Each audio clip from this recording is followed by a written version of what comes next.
जय जय श्री राधे श्याम। जय जय श्री राधे श्याम। वेद पुराण हमें नहीं सूझे। बांसुरी का स्वर बदल गया था। अब कामदेव फिर चौंका, क्योंकि पहले किसी राधा से ये प्रार्थना कर रहा था, पर अब क्या? यह किशोर भिन्न भिन्न नारियों को बुलाने लगा है।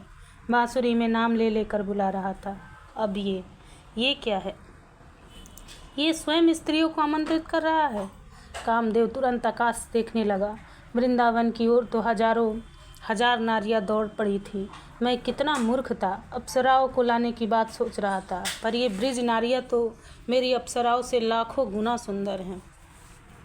मेरी अप्सराएं तो इन गोपियों की पैर की धूल भी नहीं है। ओह, कितनी सुंदर है ये सब गोपियाँ। कामदेव के हाथ से धनुष छूटने लगा। छूट ही गया था, क्योंकि अब इसे भी लगने लगा कि इन गोपियों के कटाक्ष से तो मैं भी मूर्छित हो जाऊंगा। ये हैं इतनी सुंदरी, फिर इस किशोर को मेरा बाण क्या कर पाएगा? कामदेव ने सब छोड़ा, अपना ध्यान केंद्रित करना शुरू किया था इन गोपियों के ऊपर। ये आ कहाँ से रही हैं? कामदेव ने देखा सब अस्त व्यस्त भागी आ रही थी। कोई भोजन करा रही थी, अपने पति को छोड़ दिया, भाग गई कृष्ण की ओर। किसी ने अपना श्रृंगार छोड़ दिया, किसी ने दूध को अग्नि पर रखा था, पर बांसुरी सुनी जब तब दूध की किसे परवाह। कोई गोपी तो अपने बालक को दूध पिला रही थी। प्रेम की बांसुरी कान में गई, बालक को रख दिया जमीन पर ही। चल पड़ी वो गोपी भी कृष्ण की ओर। कोई गोपी बाल बना रही थी। बांसुरी सुनी तो सब छूट गया। वस्त्र अस्त व्यस्त हैं, बेड़ी ठीक से बनी भी नहीं है। काजल लगाया है, पर जहाँ लगाना चाहिए वहाँ नहीं। होठों में काजल और आँखों में लाली। नुपुर गले में बांध लिया है, गले का हार पैरों में ही लटका लिया है। पर कामदेव देख रहा है, इतनी अस्त व्यस्त होने के बाद भी इनकी सुंदरता और बढ़ रही है। मादक लग रही हैं ये सभी गोपियाँ। तभी अरे मत जाओ, पागल हो गई हो क्या? मत जाओ, पति चिल्ला उठे थे। इन गोपियों के पति रात में क्यों वन की में जाने की जिद कर रही हो? मत जाओ। किसी के पति ने तो अपनी पत्नी को पकड़ ही लिया। उसकी पत्नी मान नहीं रही, वो अपने में नहीं है। ये तो गलत है ना, अपने पति की आज्ञा ना मानना, ये पाप है। वज्रनाभ की ने बीच में टोक दिया महर्षि सांडिल्य को। पाप है? अरे वाह, तुम अभी तक पाप पुण्य में उलझे हो। महर्षि सांडिल्य हंसे। अच्छा, एक बात बताओ वज्रनाभ, पाप पुण्य किसे लगता है? मन के कारण ही ना। जहाँ मन होगा वहीं स्वर्ण और नरक होगा ना। पाप पुण्य मन के कारण ही होता है ना। पर मन ही नहीं है गोपियों के पास, महर्षि ने समझाया। मन ही नहीं है? वज्रनाभ ने चकित होकर पूछा। हाँ, मन ही नहीं है। बांसुरी बजाकर गोपियों के मन को पहले ही चुरा लिया कृष्ण ने। अब मन ही नहीं है तो पाप भी नहीं है और पुण्य भी नहीं है, नरक नहीं है, स्वर्ग नहीं है, क्योंकि इन सब का कारण मन ही होता है। समझा दिया था महर्षि ने वज्रनाभ को। वज्रनाभ इसी बात का तो आश्चर्य हुआ कामदेव को कि इन किशोर ने गोपियों के मन को ही अपना बना लिया। हंसे महर्षि सांडिल्य। गलत बात है, गलत बात है, सिर हिलाया कामदेव ने कृष्ण को देखकर। ये ठीक नहीं है। क्या ठीक नहीं है कामदेव? कृष्ण ने कामदेव से ही पूछा। इन गोपियों का मन ही नहीं है तो मैं वासना किसमें प्रकट करूँगा? वाह कृष्ण, ये अच्छी बात है। बेटे से युद्ध करना है तो तुम्हें इस बात को जानते हुए मेरे पिता को ही अपने वश में कर लिया। कामदेव की बात सुनकर कृष्ण हंसे। तुम्हारे पिता? तुम सब जानते हो मेरी उत्पत्ति मन से हुई है, इसलिए तो मुझे लोग मनोज भी कहते हैं। पर तुम बहुत चतुर हो, तुमने ही मेरे पिता मन को ही अपना भक्त बना लिया। गोपियों का मन तुम्हारा भक्त है। ऐसे नहीं होता, कामदेव बोला। तो कैसे होता है? कृष्ण मुस्कुराए। इन गोपियों के मन में अभिसार की इच्छा प्रकट करो, तुमसे मिलने के लिए ये तड़फे, फिर मिलन की कामना जगाओ। मुझे जगह दो इन हृदय में, कामदेव ने कहा।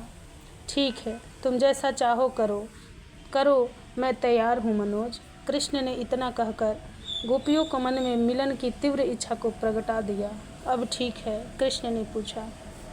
हाँ, अब ठीक है, कामदेव ने कहा और फिर देखने लगा। पतियों ने रोक दिया है पत्नियों को, नहीं जाने दूंगा तुम लोगों को। पर उन गोपियों की स्थिति, ओह! कामदेव देखकर स्तब्ध है। पतियों ने जब रोक दिया अपनी गोपियों को, तब वह गोपियाँ वहीं बैठ गईं।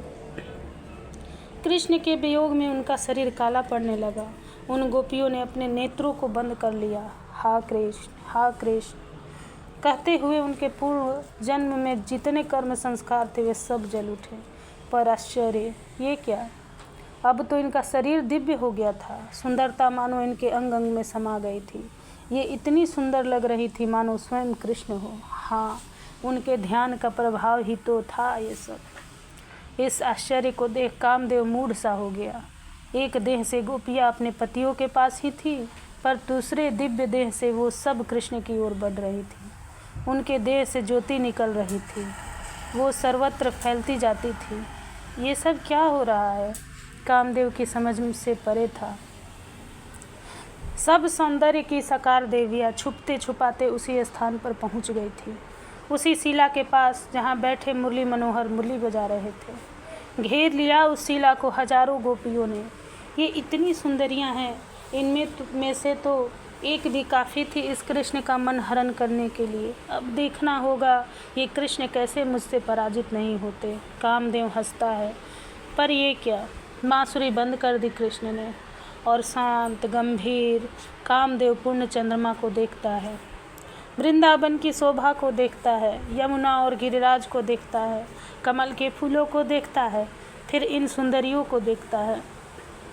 इतना सब होते हुए भी ये शांत है। इतना शांत तो योगी भी नहीं रह सकता।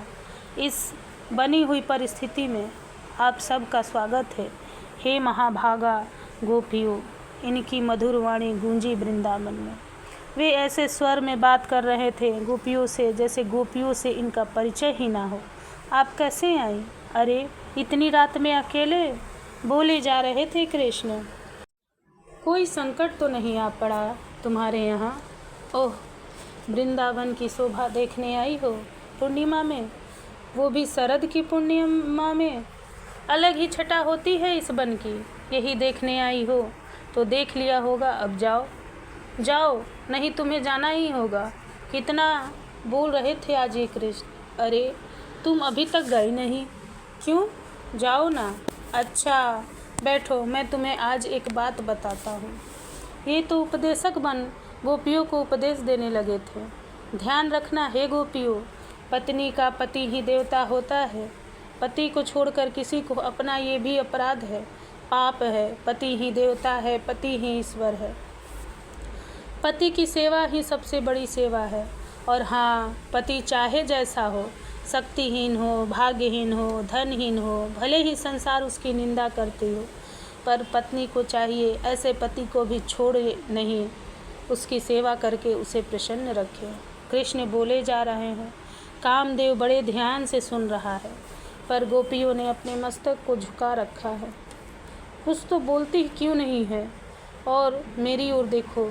जैसे ही कृष्ण ने कहा, गोपियों ने कृष्ण की ओर देखा। उनकी आंखों का काजल सब वह गया था आंसुओं में। उनकी हिलकियां बंध गई थीं। अपने पैर के अंगूठे से धरती को खोद रही थी। ये क्या कर रही हो? कृष्ण ने पूछा। सीता जी के लिए धरती फटी थी ना, आज हमारे लिए भी फट जाए। ये क्या कर रही हो? कृष्ण ने समझाना चाहा। क्या कह रही हो? हम सही तो कह रही हैं, पर शास्त्र में लिखा है ये सब, कृष्ण ने कहा। भाड़ में जाए शास्त्र। कृष्ण ने शास्त्र तुमसे हमें अलग करे, उस शास्त्र से हमें क्या लेना देना? धर्म कहते हैं ऐसा कि पति ही सब कुछ होता है पत्नियों के लिए। कृष्ण फिर समझाने लगे। क्या सबके पति तुम नहीं हो? क्या सब पतियों की भी आत्मा तुम ही नहीं हो? अरे, पतियों के ही क्यों, समस्त जीव चराचर की आत्मा तो तुम ही हो ना। और हमें तो यही लगता है कि सबसे बड़ा धर्म यही है, तुम्हारे चरणों को अपने वक्षः स्थल में धारण करना, क्योंकि प्रेम ही सबसे बड़ा धर्म है। तुम समस्त आत्मा की प्यास हो। सब जो जीव चराचर भटक रहे हैं, वो मात्र तुम्हें पाने के लिए ही भटक रहे हैं। तुम ही सबकी चाह हो, और जब तक तुम्हें कोई पा नहीं लेता, उसका सब पाना व्यर्थ है। तुम प्रेम हो, हम सब प्यासे हैं। हे कृष्ण, ये प्यास जन्मों की है, जन्म जन्मांतर की है ये प्यास। फिर हमें कर्तव्य के नाम पर इस संसार में मत भटकाओ, धर्म के नाम पर फिर संसार के बंधन में मत बांधो। हे कृष्ण, हमें स्वीकार करो। गोपियों ने रो रो कर ये सब विनती की थी। कृष्ण ने फिर कहा, धर्म कहता है। गोपियों ने कहा, हम तो कहती हैं तुम अगर मिल जाओ तो संपूर्ण धर्मों को भी त्याग देना, यही श्रेष्ठ है, यही सबसे बड़ा धर्म है। प्रेम ही सबसे बड़ा धर्म है। हे कृष्ण, प्रेम ही सबसे बड़ा सत्य है। हे कृष्ण, प्रेम ही सबसे बड़ा कर्तव्य है। हे कृष्ण, इतना कहकर गोपियाँ सुबुकने लगी।